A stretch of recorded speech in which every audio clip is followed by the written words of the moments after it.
Hi, David. How are you? I'm very good, David. Thank you very much for inviting me. You're welcome. So, should I call you David the Beaver or David the Traveler? Oh, yes, either. I'm happy with either of those. Yeah, because you've been trumping both the world's beaver builder and the traveling world. I think you are the only true digital nomad I know in the online Yeah. world that travels from one country to another. And I have to check like which country are you in now so that I can message you according to the time zone. Yeah. Well, you know what? I don't actually think of myself too much as a digital nomad because I do spend a lot of time, Davinda, in your country Oh where I sit. yes. Yeah. So, yeah, I go through my little stints, maybe sort of 4 to 6 months a year. We'll be moving around, a lot. And then we spend a lot of time in Goa in India. Mm. So how did your traveling journey started? Like, do you want to give some small introduction, like what you've been doing before getting into the online world, and how did your journey in the online world started, and then you went traveling around the Yeah. world? Shall I give my brief story then? So, yes, so me, as you mentioned before, I'm probably known to maybe you'll have one visitor who might know me through uh, doing Beaver Builder YouTube videos and also the, what do we call it, WP Builds podcast with Nathan Wrigley. Yeah. Before that, I mean, for most of my life, and I'm in my 50s now, I was a civil servant. And I started playing around with WordPress way back in, I think, 2007. I started doing some websites for friends and family in 2006.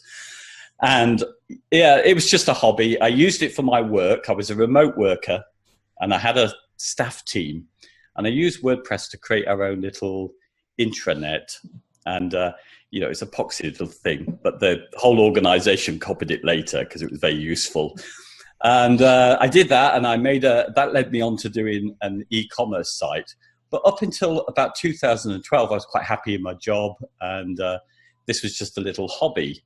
And we just decided to go traveling. We decided as I was coming up to my 50s, I thought, I don't really I can't see myself doing this for the next 15 to 20 years doing the job that I'm doing. It's time to shake things up a bit. So I decided to quit my job with no idea, apart from the fact that my wife was Indian. And we knew that, well, we could go to India and live relatively cheap and decide what we're going to do with ourselves for a while. So I did that, and it just happened. A friend knew that I was doing WordPress and asked me about it. And this led on to me doing a job for them. And since then, that's what I've been doing. I've been kind of traveling around the world, mostly doing jobs for her because she'd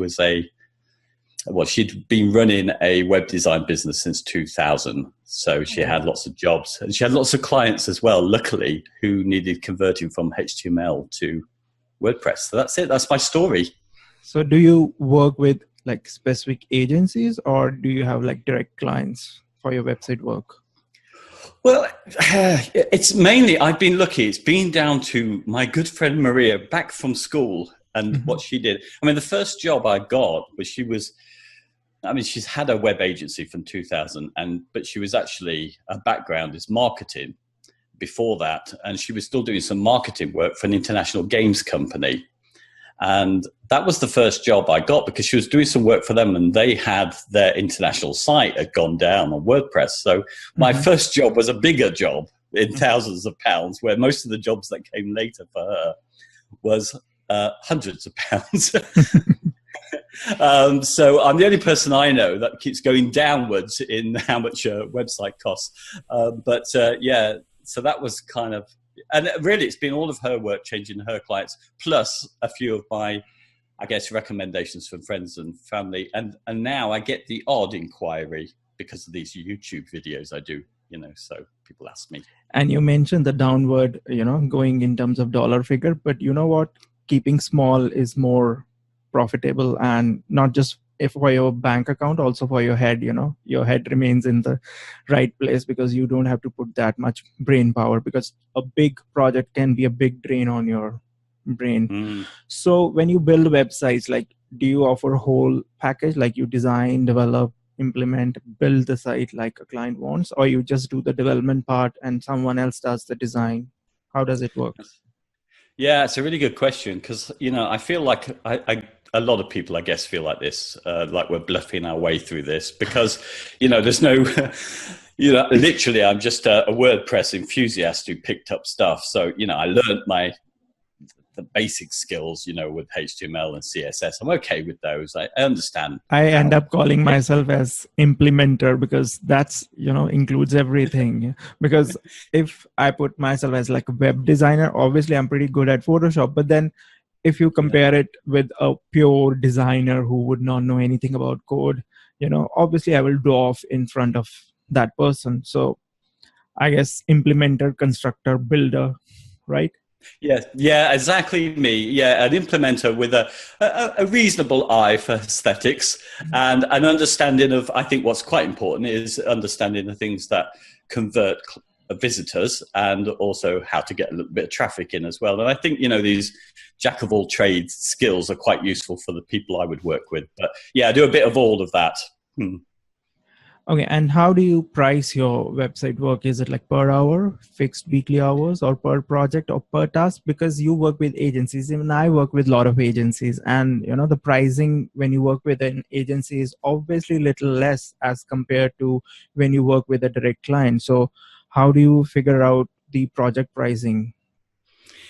Yeah, well, mostly because it's been a friend that I'm working with, even though it's kind of her agency. It's very small and it's a long-term thing. So often when she gets work in, she's quoting them based on actually mostly she's thinking of hours herself and how long this person's going to take. Mm-hmm. And then she says, largely she'll come to me, what do I want as my cut from it, to do my bit? Because most of the time, not always, she did the design of it and I just basically made the WordPress stuff work from her design. So I would estimate it in hours, which is what, again, most people would probably advise for your business doing. But in some ways, that is still the case. But I mean, I'm changing now because I'm trying to develop my own business. But again, still, yeah, I would still say fundamentally it comes down to working out hours. Okay, so that's kind of different from what I do. I basically deal with per project estimate because I'm the one who does whole project, like from start to finish, design development. So it's easier to quote per hour because you know how much work you're going to do, how much time it will take. And so all the work that you do, like you've developed all the websites, is that like white label thing for you? Like you can't show that work in your portfolio, like on your website that I did this? Well, technically, no reason, as most of the jobs, but as I say, most of them, when you show a portfolio, most people are looking at the designs on them, like they, unless you really explain what you did on it, which Exactly. isn't. So I don't get to use them. And then also as well, with particularly recently with us using page builders, we've encouraged clients to do what they like with their sites, and the sites aren't the same sites we built. Mm-hmm. So most of the time, I don't have much of a portfolio because I would be slightly ashamed of what's out there. Nothing to be shameful, because sadly I am in the same boat. I have built like so many websites, but I don't have anything to show off in portfolio. Why? Because first, it's white label. Secondly, there are agencies who do not mind doing like me showing it, but I seriously don't even have time because there's always work to be done. So like showing in a portfolio doesn't make sense in investing time, at least at this stage of what I'm doing. I'm sure the same is for you.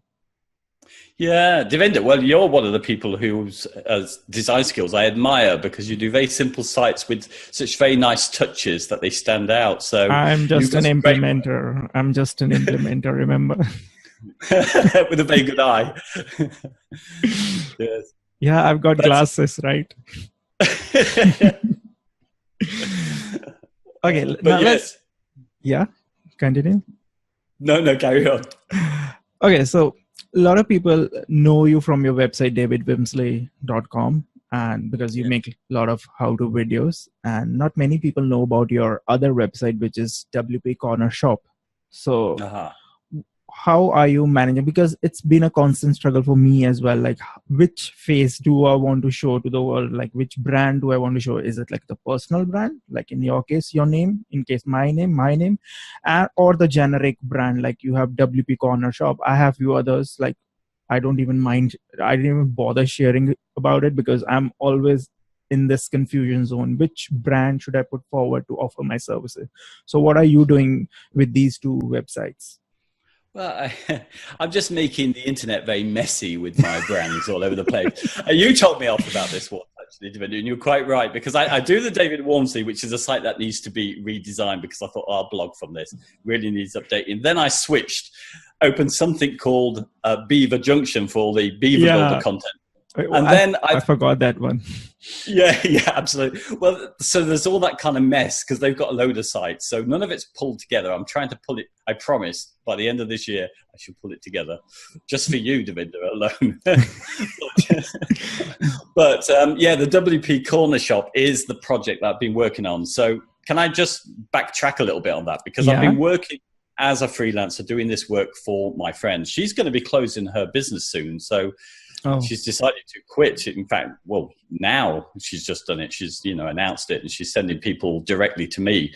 But I've wanted to solve problems with it. I've wanted to have a more productized service. So WP Corner Shop is a site that's not fully built that's out there. I think it's not even supposed to be in search at the moment. I think I've turned the robots off. I could be wrong on that. It might have changed. But in some ways it's been there because I've been collecting people on that site for my care plans. So that's one product that's been there for a couple of years. So people sign up to our care plans through that. But it's growing, yes, and it's kind of productized service. Okay, so it'll be the thing. Yeah, it'll be the thing I'll talk about a lot more as time goes on. But at the moment, I'm too embarrassed by what it looks like and the fact that it's not ready. You are talking about the mess of your brand websites. You've not seen the mess that I've created so far. So this is my promise to myself. I'm trying to organize this year, like have a brand, have a focus, have just few brands and focus on it. So let's see how it goes. Coming to your friend, now she's quitting the design development thing. Any specific reasons why she's doing it? She's always had trouble. She's not the kind of person who likes to keep up with technology anyway. So in a way, when I hooked up with her, 5-6 years ago, whatever it was, when we started doing the work together, it kind of rebooted her career because she would have been stuck really doing Dreamweaver, and she wasn't really into the design. So the technical side of things, she was more marketing for everybody and did lots of other things. So she did print. And I think she's just felt as things, and I feel this as well, I don't know about you, that technology is still speeding up at an ever increasing rate. Oh, yeah. And I think actually that affects our whole industry and what we tell clients, which is why I'm moving in a different direction, because I think clients now, there's a bigger expectation by some of them to jump on board with page builders, and they're going to keep changing and their technology is changing. So that's mainly a reason. It's just going too fast and she doesn't want to learn that stuff and wants to do something different. Yeah, technology is changing. New products are entering the market at the fastest pace. Just look at like how many people want to kill poor beaver. There's so much competition. Like everyone is throwing lifetime. Okay, come on my platform. It's just about grabbing the pie. They want you to come on your platform, and then let's see, you either get surprised in a positive way or tata bye bye. So coming back to your main or future main project, that is WP Corner Shop. Now you have an interesting, or should I say, very different way of working with your website client via that website, which is by offering a book a day service. Now, this is kind of interesting. I've never seen this or anyone offering this. So what is this all about? Yeah, well, in some ways, there's nothing that inventive here, because in some ways there's been the one-day website build idea out there for some time. And even before page builders, we had that. I saw people who were selling things. One day you work with us and we'll give you a theme forest theme, and off you go. And it was part training. So largely I felt with page builders, I wanted to move that direction. In all honesty, I've got a build day for one reason. It's not really a build day. So when somebody books it, they can't book before leaving. There's always a sort of a gutter period, a time of a week before they can book me. So we've got a week to try and get that preparation with them. And if they're a type of person who wants, excuse me, I'm losing my ears, my headset just falling out.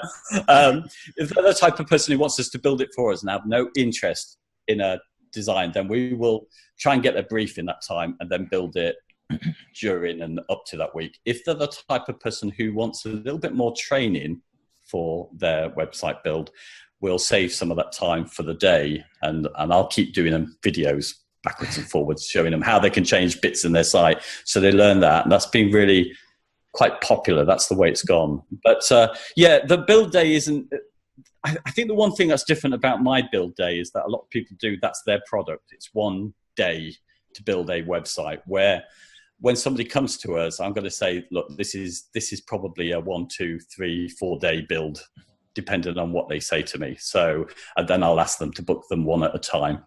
So we have milestones in advance, so I get paid as well, so I don't have to chase. Oh, that's nice. Yeah. And I've been actually browsing your website for other details that you've been there offering for clients to browse. Now you have a price tag of around £300 a day, which is like $390 for a day.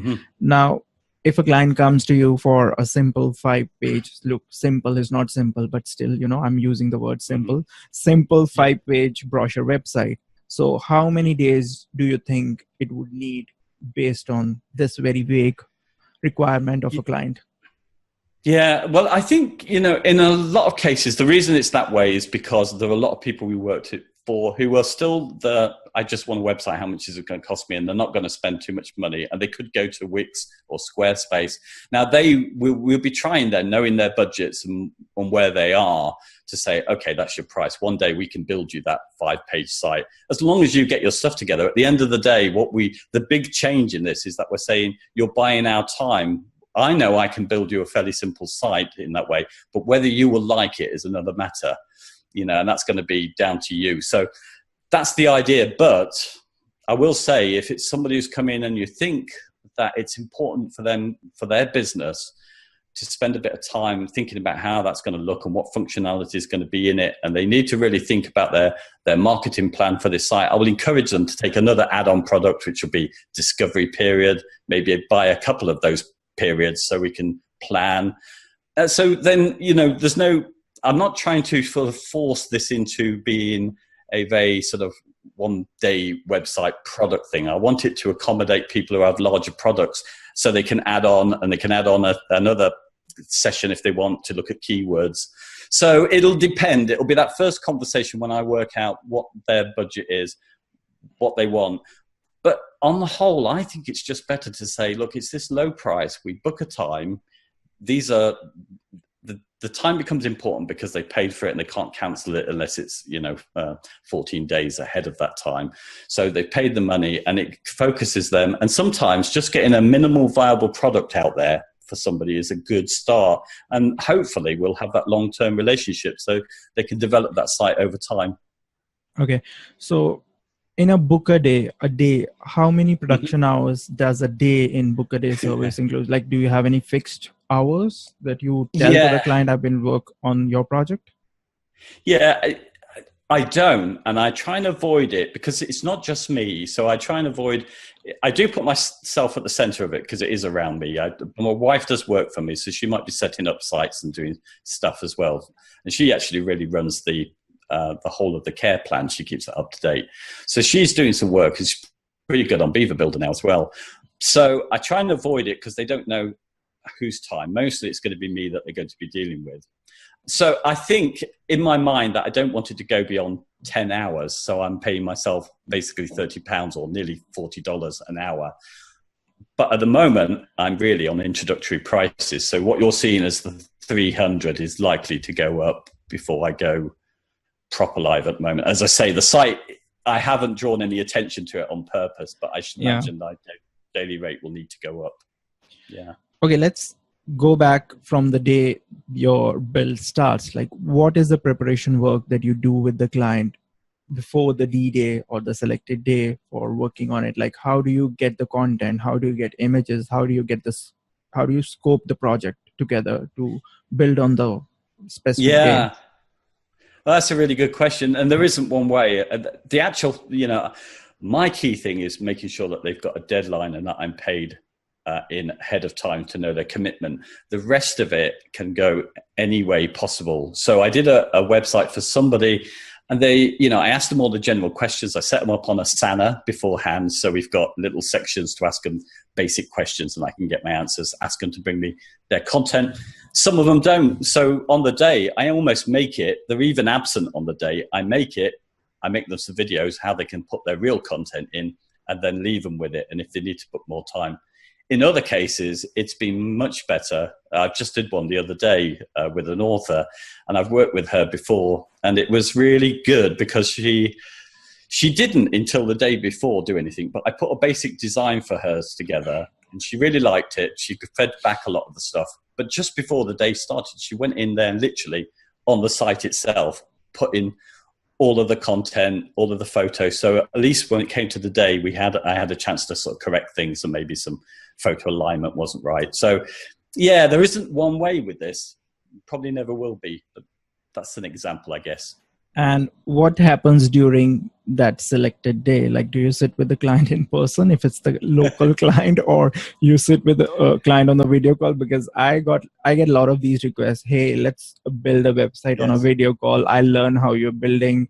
It sounds easy, but it is very difficult because when you're doing, say, on a Zoom call, it's like things are so slow. And how you can build a website, that's. But a lot of people come with that request, and I unfortunately have to say no, because that's not technically feasible. Yeah, no, I agree. I had a kind of, most of this is still finding its own route. I would say we've had 12 to 14, I'm not quite sure, people who have gone through this one-day build. And some of that's been done because I changed the person who was giving me the work has adopted this for me. So she has sat beside people. She had somebody come all the way.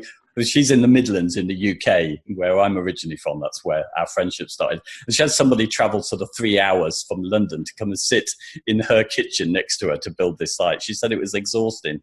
But in fact, I think she did it twice. And in one example, it was so fantastic because this was a site. Now, it's not the best site in the world, but it was one that had a lot of Arts Council funding.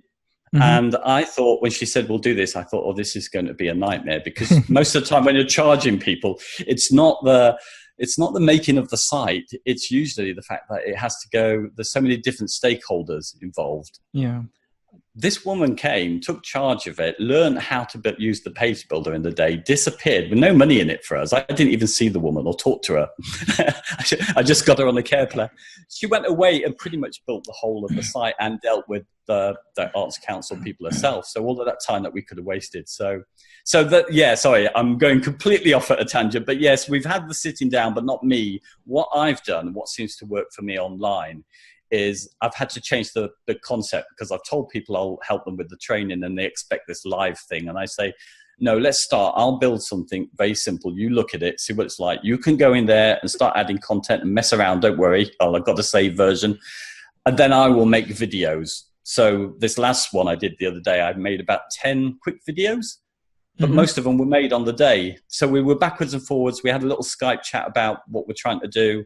I made some videos. They requested some videos, and it got built, and it was quite handy. It wasn't live time, but it was close to it. Yeah. And coming to the actual build process, I guess you follow the true spirit of implementer. You design and develop within the web browser. Like, because I used to make Photoshop mockups like 2 years back, but ever since I've started using Paper Builder, I just make a full screen mockup, take a screenshot, send it to the client. Yeah, that's pretty much, I think, the way it's going to go, because it saves time. You know what? I mean, I do think it's different. I mean, we did not exactly a one-day build back then, but this person went on to do another one-day build. But their site was more complex, so it did need to have a lot of time spent before anything went into the browser, just on the information architecture. And we had to effectively do some wireframing before we moved into any design on it. So I think there are occasions when I might go back to old school processes, but yeah, these days it's quicker for most people to be able to just jump in. Yeah. Okay, now let's talk about your website has been built. Now let's talk about the after build process. Like, when do you pitch the monthly maintenance or website care plans to people who use your Book Your Day service to get their website built? First thing we ever talk about. So this is a mistake I made. I would say I'm responsible for about Mm-hmm. or at least partly responsible for just over 100 websites out there. I only have a small proportion, a third of those on a care plan, because we never talked about this from the beginning. And when we try and sell it after, that you might need to do it, it's like an insurance scheme you're throwing at the end. So it's not a nice experience, I don't think, for the client, because they haven't really been warned of it. And it's kind of like it's like you go to the checkout and they say, do you want extra warranty on that for a year or something? Surprise package. Yeah. So what we say now is, and this really goes with the whole ethos of where I'm going, or where I think the industry is going for people who just want regular websites, who I'm dealing with. I think everything's speeding up. I think minimal viable product is what we try and get running when we build our own sites for profit. I'd like to offer that to clients, not a big build where they spend all the money. So the first conversation is ongoing costs. So I say, look, if you want to come with us, our plan is to put you on a plan and look after your site at a low cost. And this is an ongoing thing, and you'll want to change your site. And this is what it's going to cost you with us or without. And the without includes the cost of their licenses and the average of what their hosting is likely to be, and the fact that they'll have to do it themselves. And mostly they go for us. And also we throw in very nicely, we don't pitch anything at all. We just say, look, if you want to go and self-manage, that's fine. You'll need to buy your licenses because we only work with this, and it'll cost you this, and there's the details. Mm-hmm. And also, can you please set up WordPress ready for us to start? And no one I know has gone, oh yeah, I'm a self-manager, I'll just set it up for you. No one's done it, so it's been 100% take up, yeah. So ever since you've started pitching the maintenance plan before the project begins, or you start talking about the project, vis-a-vis when you did not pitch it before, like how has been the conversion rate? Yeah, that's it. 100% since it's the first conversation now. Now, to be honest, I haven't had many of those, because still a lot of those, even though I say it's only about 14 maximum that I've in the new system, oh no, there must be more than that. We converted some people from before. I've got something like 30 something, I think, websites that are clients along with my own, but at the moment, but obviously that's growing now as we take people on. But the change is, we just do that as the first thing, because one of the first things they ask is how much for a website. So we don't give them the build cost. We give them what's your yearly costs, and with or without us. So the conversation is built into that. So scare tactics work, like go install WordPress. Yeah, but you know what? It wasn't. It's only just say, we just say how we do things. We say we work with this. So I only work with Beaver Builder and I only work with WordPress. And if you don't like that, then we're not a good fit. But that's what I do. Yeah. Now let's talk about your pricing for care plans. Now I see they are on the lower side as of now. Like, is there a specific reason for this pricing that you have, and are these prices sustainable?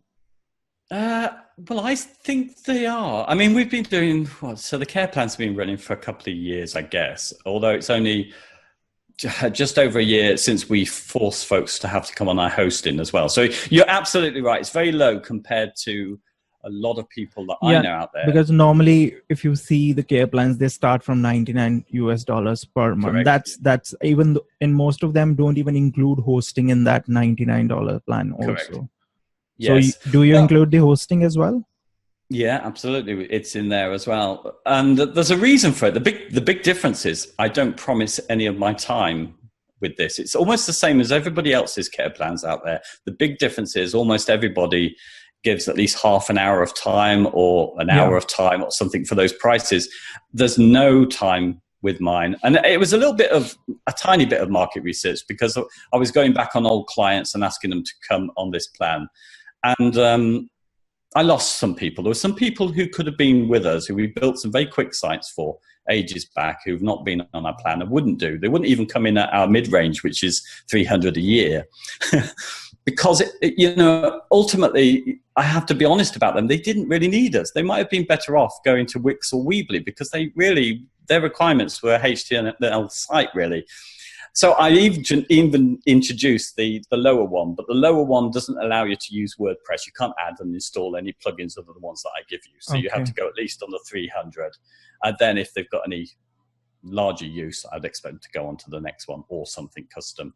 But yeah, it's just because I take my time out of it. And in all honesty, most things are automated on it. So I believe it's profitable. That's the reason I'm doing it. Mostly the business is not just to keep working for the hour, but it's to build up this group of people that will support me. Yeah, because I used to have few clients on maintenance like 4 or 5 years ago, but at that time managing clients was really difficult because there were not many tools to automate everything, and I got really fed up of all that, and I sent all clients to different places because it was more of a drag for me rather than getting money from it. It was like putting too much pressure. But now things are a little different. So what tools and services do you use to manage your clients on maintenance plan? Yeah, well, my tools are the main thing. The main dashboard is main WP. I've never tried managed WP, so I don't know what's better, but I bought main WP. It was fairly new out at the time. There was a very one-off cheap price for all of the extension. Bargain. And I love it. It works perfectly fine. It's very rare that we get a tiny little flaw with it, and it's so well worth its money. So that's no cost there. What else do we use? We have a lot of other services that are free. So I'm not a big AppSumo supporter, but I have bought a couple of gems. One of those being Short Pixel, which reduces all the sizes. That's put into all of our things. Image optimization. Yes, image optimization. You said you're not a fan of AppSumo, but your best buddy Nathan, he is the biggest fan of AppSumo. Isn't he just? Yeah. No, there's some fabulous deals once in a while when you know how to look for them, and of course all the rest of the stuff is intriguing as well. Yeah, even I bought recently a deal at AppSumo. I bought a Bookify lifetime license, though I've not even used it once. So let's see what happens. Oh, Devinder, you know what? You mentioned that one, and I went and flipping bought it, didn't I? Only realizing that I'd actually bought an earlier AppSumo and not used it, which was Book Like a Boss. Yeah, classic. Yeah, that's what happens when you get into the AppSumo. You buy stuff you might never need. Yeah. Okay, let's dive deep into the pricing thing, because you are pricing at a lower end and then still making profit out of it because how much work it would be needed to manage client. But a lot of people talk about something called value pricing. So there's fixed/low pricing versus value pricing. Now, in our interaction before this call, you mentioned that the value pricing does not resonate with you. And before you answer this, let me tell you, I'm in the same boat. Whether that boat is called Titanic or not, I don't know. But I know a lot of popular people in the online world teach and emphasize on the concept of value pricing. But when you're working on a lower end of website project, say less than $5,000 or $6,000, does value pricing has any value there? Yeah, do you know what? I mean, in some ways, I might sound like I'm off on it. It's only, I think, at the moment in the kind of Facebook groups that you and I are in, I think there's a dominance because there are a couple of characters who, I really hold in high esteem because they've challenged my thinking a lot. So people like Troy Dean, and he's got WP Elevation, that's very much on value pricing and the benefits of that, and Chris Lemmer as well. So I'm not against it. I mean, it's applying, isn't it, to our businesses, something that Apple do to their products and what Starbucks do to their services. So I think it's a great model. It's just not the only model out there. And for me, I value, because I'm older, and what I'm valuing about doing my own business is having my free travel time. I feel that I have to have more of a product service where I can open the gates at certain times and close them off when I like, but still have something on running. And I don't want to have to pitch too hard to get that work, which I think you need to do. Here's the issue, I think, with value pricing is that you can't really project value onto somebody else. You can't say, I'm worth something like you do. Otherwise, you're being a salesman and you're having to pitch it. They have to know it. And you may have to spend a lot of money to invest in getting people to believe that you're of value, as Apple have by making their products just that little bit better than everybody else, so they can charge a lot more just for that extra little bit of quality. And the same with Starbucks, invest some money to up their sense of quality. I couldn't do that for me. I just want to start. I've got people who, without doing anything, come to me, say, I want a website. How much is it going to cost me? They don't know anything, but I don't have to go and search for these people. They're just going to come for me. All I need to do is to just be better at saying, yeah, I can do that. And convert that somebody into someone I will look after for the long term, who will continue to pay me.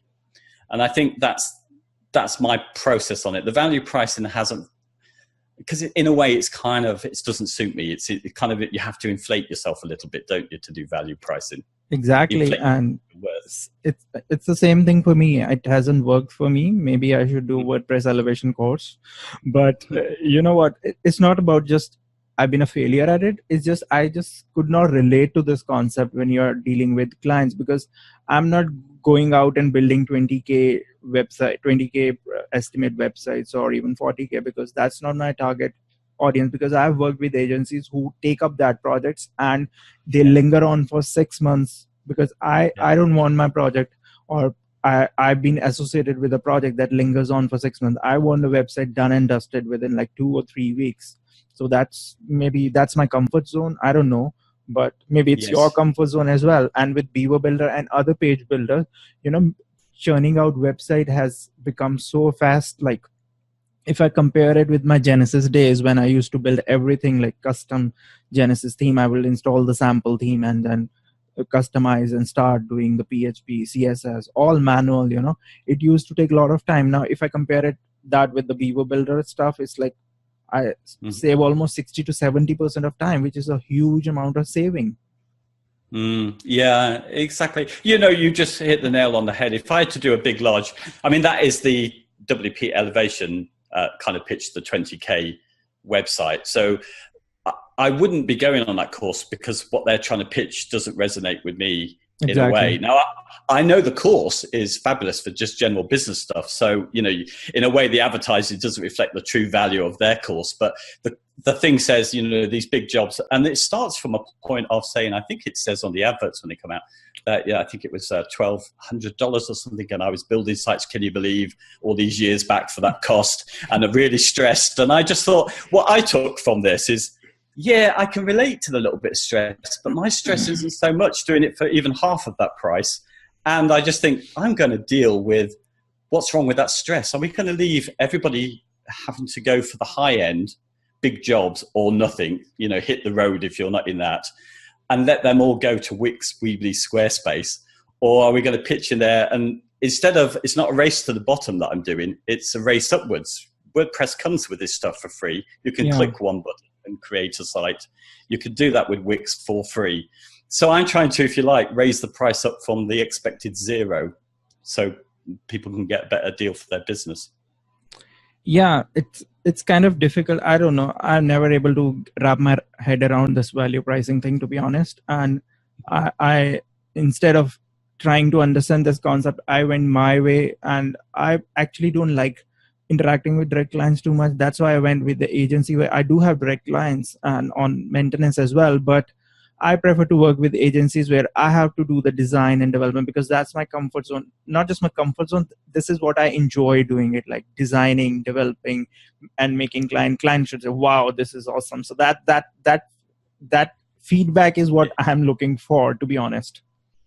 Yeah, do you know what? I think, Davinder, a lot of the time you've got the perfect gig out there for a lot of people, because, we're not all, I think, suited to run in a service industry. Yep. We are people who have skills, and we're very solitary, and we learn our skills. So it doesn't make us the best communicators in the world. Exactly. And the best at being empathetic. So I'm the same. I'm a little bit introvert. So if I had the perfect job, it would kind of be working for an agency where they give me a job lot of work and I do that when I like. And the funny part, amount of effort and time that a 5K project would take is almost same as a 20K project will take. It's just the difference is how you are selling that value, how you are putting forward for, again, the communication part, like how you're pulling the contracts, like this, that. Okay, we'll not go in those details because both of us are not interested in this.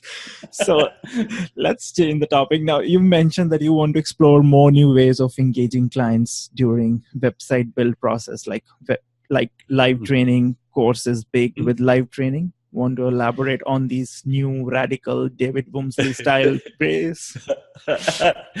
Yeah, I guess what I've been doing, I mean, most of this is a thought exercise. So anyone listening to this, ought to recognize that this is all largely untested stuff. But I've been thinking where I want to go with this and what I see that the clients I had a wonderful day the other day working with this author on the job, and I thought this is fantastic. And the same with somebody else before who was on a one-day build.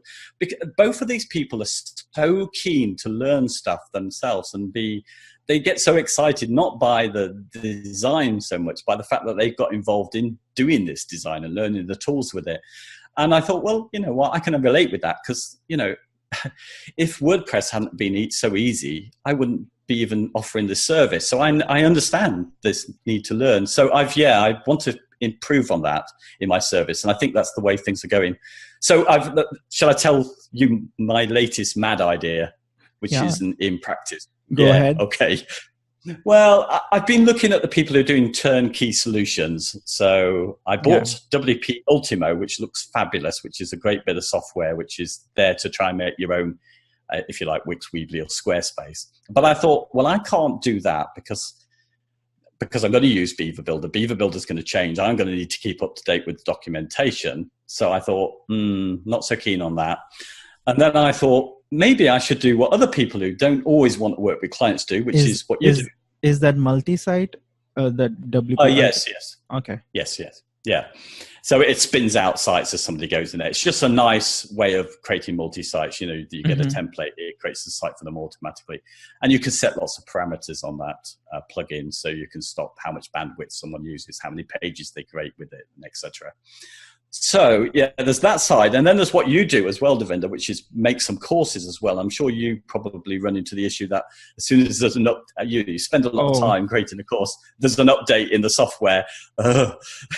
I just closed the Astra course yesterday because it's outdated now. And I don't want anyone to buy that course because the Astra theme has changed a lot. So that's a normal thing, you got to update everything, whether it's course or a website. Yeah. So I've taken what you guys have been doing and I've been thinking that, well, the big flaw is the updates with this. So what I'm going to do is use the good side so somebody can spin out. So I want to really do some courses that are live courses that will be available to just my clients and might even appeal to some people that fall into groups like the Beaver Builder group because they can be online. And again, I'm still working it out, but it would be something like a 2-week course. I would run a couple of webinars. They would go in and get their free site spun out for them with some templates. So we select through them. So we're all working to the same starting point. And I would show people over time, give them a little bit of one-to-one time. So a site audit on what they've done, have them in the same group where I make live videos, if you like, to answer people's questions. And that's my plan to try and throw this in. But there's a few technical issues to sort out before I get onto it. But so that's the direction I would like to go into. No, it's an interesting idea because I think not only you will serve the direct clients, you will also be serving other people who are like DIY type, who wants to learn things by looking at the real thing, like how do you actually build a website in terms. Yes. So that's a good idea, actually.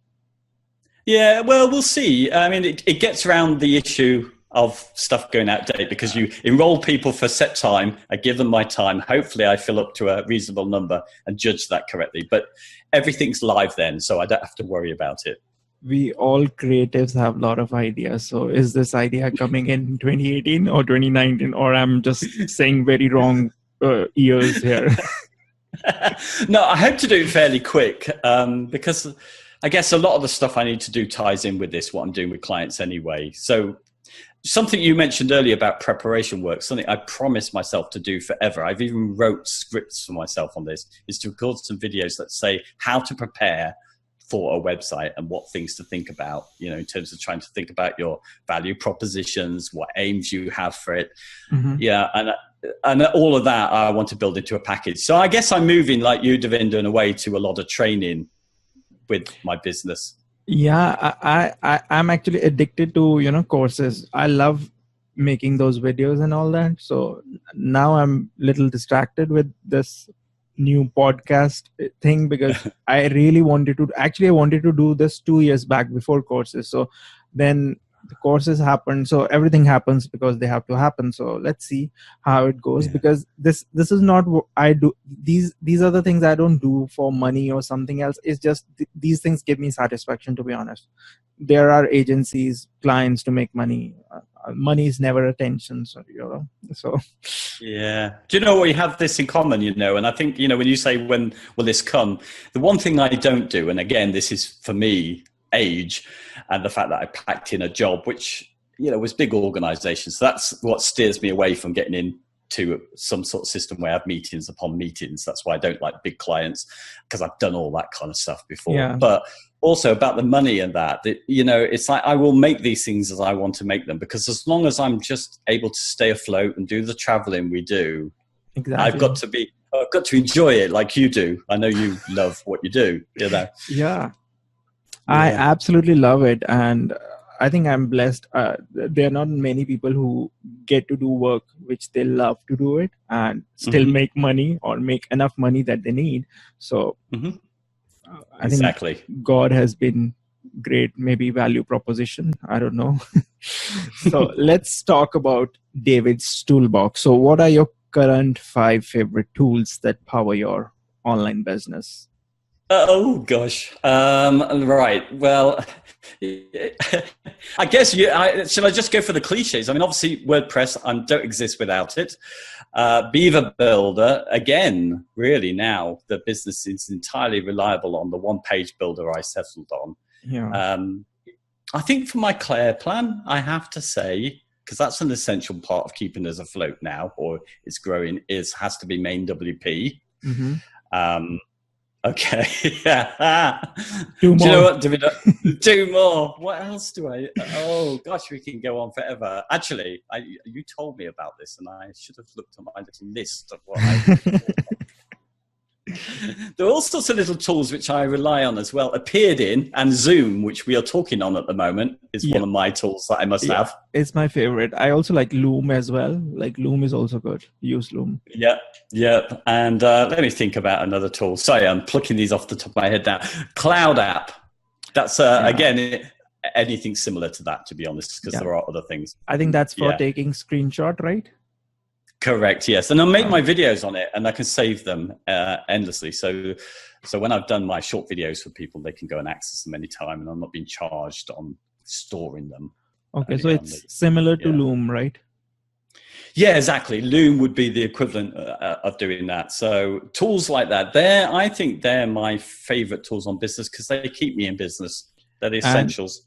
And what is your recommended web hosting service for super fast client websites? Ooh, yeah, well, I've moved everything to, I use Cloudways, which is really convenient for a lot of but I'm using DigitalOcean and Vulture. I have to say Vulture correctly, because I've been saying Volta for a long time, because that's how it reads. But Vulture with Cloudways. But I am a big fan, and what I started off about, it's now been over 3 years now with DigitalOcean and Server Pilot. And what value that is. Amazing. They cut half their prices, earlier in this year. I couldn't believe it. Yeah. So I think they're fantastic, because you can keep increasing the power that you've got on those servers very easily. So yeah, love it. Okay, I've stayed away from these kind of hostings, to be honest, primarily because I really don't want to spend time managing things. So SiteGround works for me. And if it's like a high paying client, go to WordPress engine. That's like no tension, nothing. Yeah. Everything works. Yeah, do you know what? I completely agree with you. But you know what? To make this hosting attractive, I had to learn a bit. But you know what? Honestly, seriously, it's so easy to manage. I mean, maybe I've just been lucky, but really don't have any issues. So, yeah, almost as easy as the ones. Okay, next question. I already know the answer, but I'll still ask you, like, what is your favorite page builder plugin? And are you blinded by the shine of new page builder plugins? But, well, Dorinda, I think my favorite has to be Gutenberg, surely. Oh man, you surprised me. I am kidding. And I bet you didn't make even one site with Gutenberg. No, I have been using it a little bit though, just test sites, just so I know what's going on. It's getting quite interesting, but yeah, absolutely. Beaver Builder, love it. It's so reliable, nearly 4 years using it. And given that I'm trying to build my business on looking after client sites, I mean, the downside of Beaver Builder, what rubbish it is in some ways, with all those clients that we did, who I sent off with Beaver Builder, can you believe, without the licenses, they shouldn't have done this. They're not coming back to me complaining about their sites being broken. So yeah, so you should have used some other page builder so that every update the site breaks and they exactly. That's the business I should be in. But there are 2 new page builder plugins, like there's Oxygen, there's Breezy. Yeah. Like a lot of people, Oxygen is making news, but Breezy is making more news. But I guess with their lifetime option, a lot of people are grabbing it, but they are still early days. Like they don't have certain basic features still in the plugin, which should be there. Though they do have some out of the box ideas implemented. I like the background image thing where you can just move the cursor and position the background image. Like that's like very cool, you know. Yeah, you know, well, there's lots of cool stuff with Brizzly, isn't there? But I've really had to turn off to this because the reality is I need to offer a safe service to clients.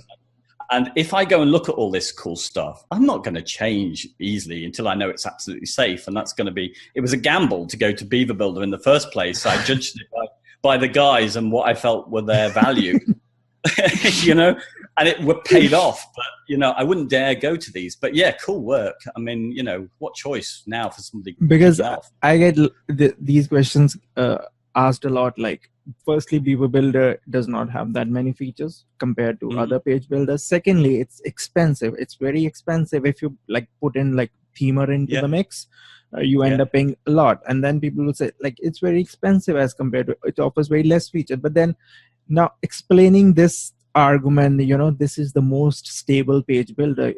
Every page builder update or WordPress update, if your 10 sites break and you spend 10 hours fixing it, vis-a-vis you don't spend even a minute fixing it, actually you are earning more money with it. So preaching to the converted here for sure. Yeah, it's like very difficult to explain this. So let's talk about email marketing service. Are you big into email marketing? If yes, like which service you use for that? Yeah, well, yeah, you can just bypass me. All I've ever used is MailChimp. That's it. That's my level. Oh, well, I set up Mautic once because I thought I might do this.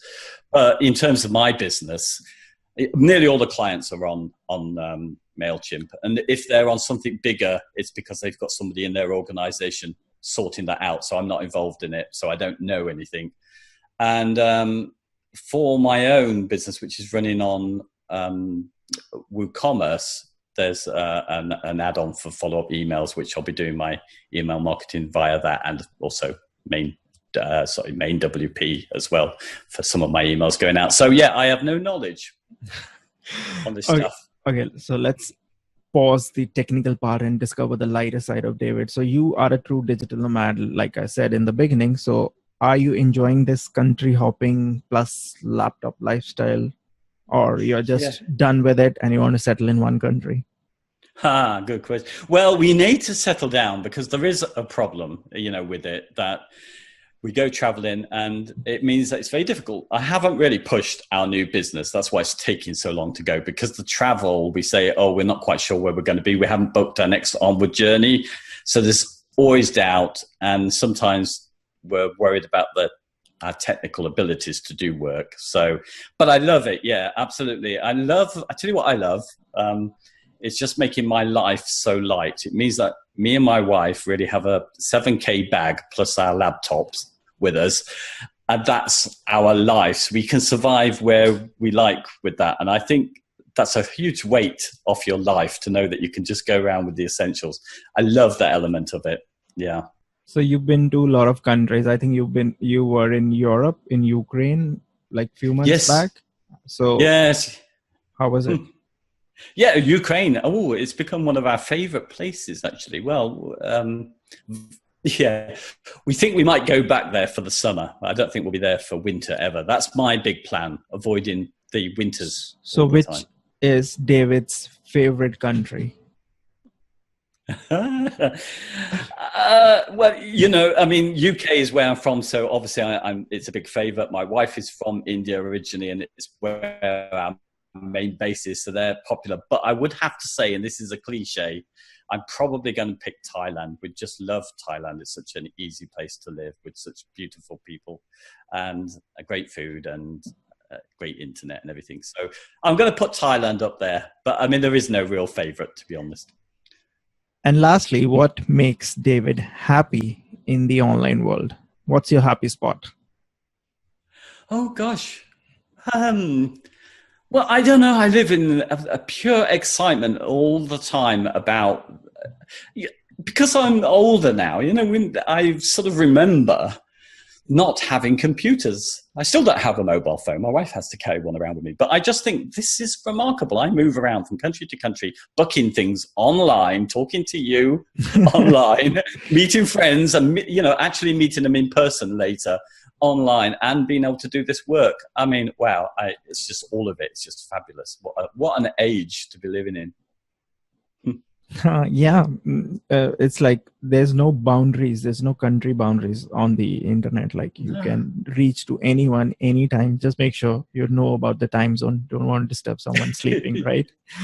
David, Yes, it's been amazing. Thank you for all the information, for all the new radical ideas you are trying to implement and giving others those sniff of those ideas. Maybe someone would pick up and try to better you. So yeah, I sure will. Thank you very much for the time, for appearing on the show. Thank you very much. Have a good day. Yes, thank you, Devinder. Thanks for inviting me. Loved it.